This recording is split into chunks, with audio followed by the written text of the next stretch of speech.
Chapter 2 The Shadow. Peter nimbly darted to the window with Nana snapping at his toes. He quickly leaped through the open window, which closed with a bang behind him. Mrs. Darling screamed again, for she was certain the boy was killed. After all, the children's room was 3 stories from the street. She ran to the window to see where he had fallen, but the street was clear. Mrs. Darling looked into the dark night sky. It was empty except for a bright shooting star. Nana stood by the window, clutching something in her mouth. It was the boy's shadow. The closing window had torn it off as neatly as a sheet of paper from a roll. It was an ordinary shadow, and Nana knew immediately what to do. She hung it out the window so the boy could find it without disturbing the children. "We can't leave it here," Mrs. Darling said. "It will look like wash hung out to dry. What would the neighbors think?" She thought to show the shadow to Mr. Darling, but he would only say, "That's what happens when you have a dog for a nurse." Since she had to do something, Mrs. Darling rolled up the shadow and tucked it away in a drawer. She would leave it there until the right time came to tell her husband what had happened. The right time came the very next Friday. It was a day the Darlings would never, ever forget. I should have known to be more careful on a Friday," Mrs. Darling said later. Mr. Darling patted her tenderly on the shoulder. "No, my dear," he said. "I am responsible for what happened." "No, it was my fault," Mrs. Darling replied. They could not agree on who was to blame, nor could they forget the events of that fateful day. "If only I had not accepted the invitation to dine at our neighbor's," Mrs. Darling said. "If only I had not poured my medicine into Nana's bowl," Mr. Darling said. Nana's eyes clouded up, as if to say, "If only I had pretended to like the medicine." Mr. Darling wiped away Nana's tears. Each one felt they alone were to blame. But Mrs. Darling never blamed Peter, and so they sat in the empty nursery night after night, remembering the events of that dreadful Friday evening. It had started quite ordinarily. Nana filled Michael's bath and carried him to it on her broad back. "I won't go to bed," Michael said, as if he made the rules. I won't. Mrs. Darling entered the nursery wearing a lovely evening gown.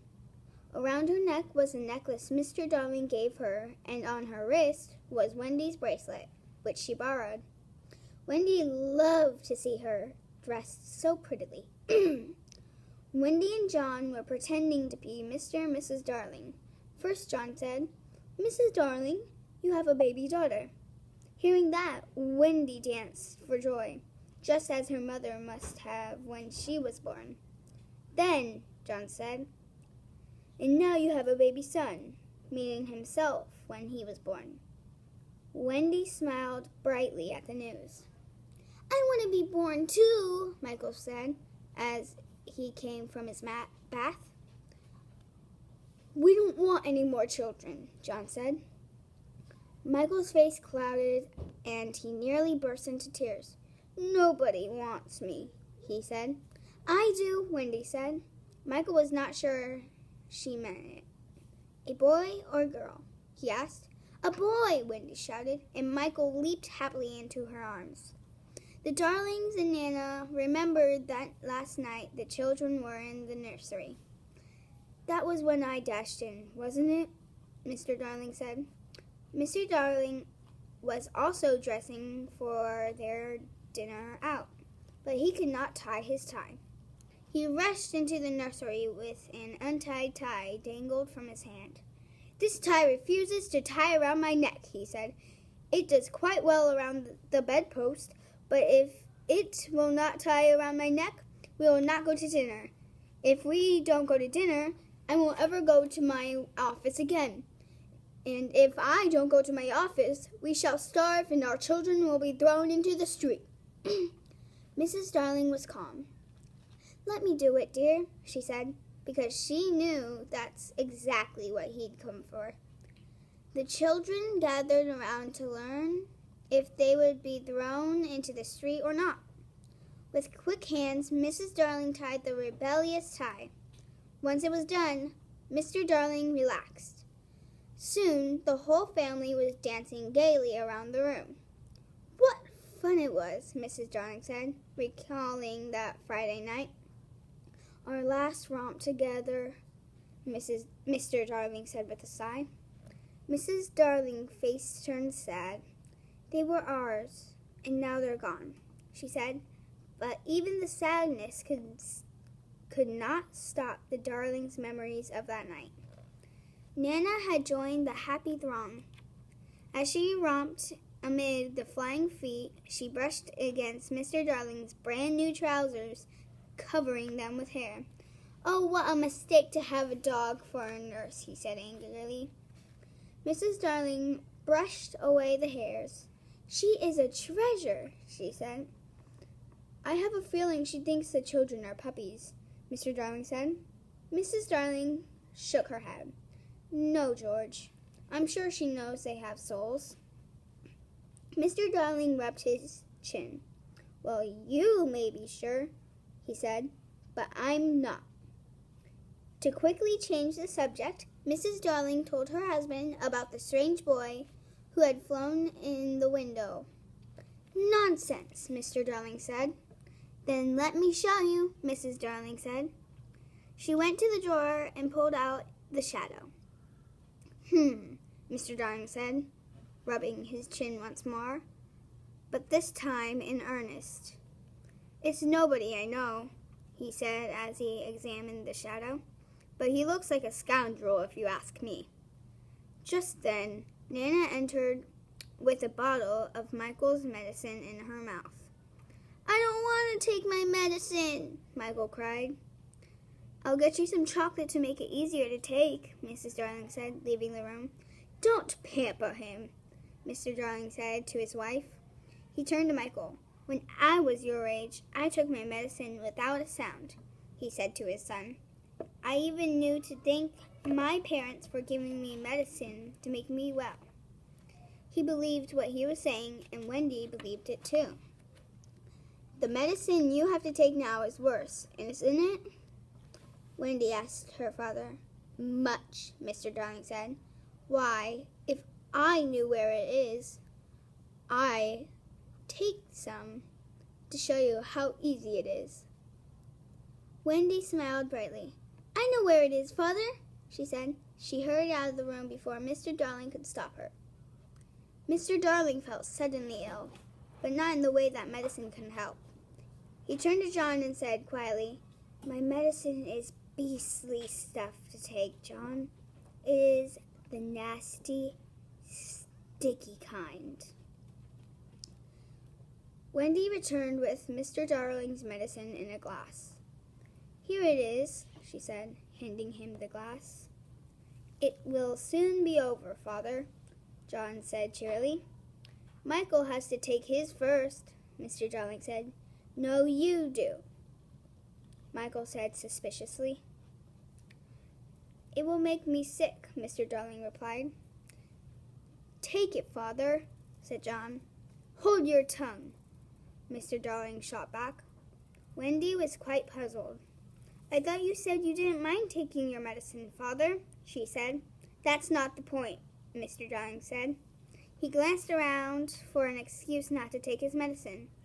He spied the spoon with Michael's medicine. "The point is, I have more medicine in my glass than Michael has in his spoon," he said proudly, "and that's not fair." Michael was not persuaded. "I'm waiting," he said coldly. "That's easy for you to say," Mr. Darling responded. "Father's a cowardly custard," Michael laughed. Well, so are you, Mr. Darling said weakly. I'm not afraid to take my medicine, Michael said. Neither am I, Mr. Darling answered without thinking. Well, take it then, Michael said quickly. Wendy stepped between them. Why don't you both take your medicine at the same time, she said. I'll count to 3. It was a splendid idea. All right, Mr. Darling agreed. Are you ready, Michael? Michael nodded. 1, 2, 3, Wendy counted. Michael took his medicine, but Mr. Darling quickly slipped his glass behind his back. No fair, Michael shouted. Oh, Father, Wendy exclaimed. Just then, Nana stepped out of the room.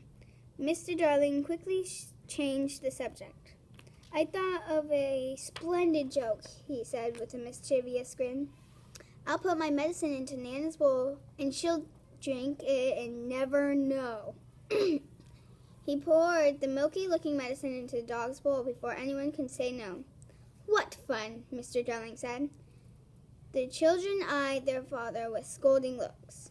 They said nothing when Mrs. Darling and Nana returned to the nursery. Mr. Darling petted Nana fondly. Good dog, he said. Here's some milk in your bowl. Nana wagged her fluffy tail as she quickly drank the medicine. The tail suddenly stopped wagging. She turned to Mr. Darling with a sad look. She tucked her tail between her legs and crept to her bed. Mr. Darling was terribly ashamed of what he'd done, but he refused to admit it. Mrs. Darling sniffed the bowl. Oh, George, she said with reproach. It's your medicine. I was only joking, Mr. Darling said. Wendy went to Nana's side and hugged the dog. A lot of good it does to be funny around here, Mr. Darling said. After all, who am I except the one who earns the money so we can all live? He realized his argument was weak, but he had no other. He could not afford to look weak in front of his family. You coddle that dog, but you won't let me make a joke. So it be it. I will not have that dog ruling my house for another minute. Nana knew instantly what he was saying. The children did too, and they began to cry. Mr. Darling felt strong again. I've made my decision, he said, looking down at Nana. The proper place for you is in the yard, and that's where you are going this instant. Mrs. Darling stepped in to put things right. George, she said in a whisper, remember what I told you about that boy? Mr. Darling did not listen. He was determined to show one and all who was the master in the family. Come with me, Nana, he said firmly. Nana did not move, so he grabbed her collar and dragged her from the room. He was ashamed of himself, but he could not stop. After he tied Nana in the backyard, Mr. Darling sat alone for a moment. He put his hands to his eyes and rubbed. He was very unhappy with what he had done. In the meantime, Mrs. Darling put the children to bed. They went quietly. As Mrs. Darling lit the night lights, the sound of distant barking entered the room. Nana is unhappy because Father is chaining her in the yard, John said. Wendy listened closely. That's not her sad bark, she said. That's the bark she gives when she smells danger. Mrs. Darling shivered. Are you sure, Wendy? She asked nervously. Oh, yes, Wendy said. Mrs. Darling quivered. She stepped to the window and tested it. It was securely fastened. She looked into the sky. It was filled with stars that seemed to crowd around the house as if they were watching to see what would happen. Mrs. Darling put her hand to her heart. Oh, I wish we weren't going out tonight, she cried. Michael was already half asleep, but he heard his mother's cry. Can anything harm us when the night lights are on? He asked quietly. Nothing, precious, she said. They are a mother's eyes and stay behind to guard you. She went from the bed to bed, singing each a little song of protection over each child. Michael threw his arms around her. Oh, Mother, he said, I'm so glad for you. They were the last words she would hear from him for a long, long time. Mr. and Mrs. Darling stepped out of number 14 and carefully made their way down the street over a layer of newly fallen snow. The moment the door to their home closed, something stirred in the dark, star-filled sky. Often, Peter liked to dart behind the stars and try to blow them out. But tonight, the stars were watching the street below. They loved fun, and so, tonight, they were happy to see the grown-ups would not be home. Now, Peter, the smallest star in the entire Milky Way cried out, now!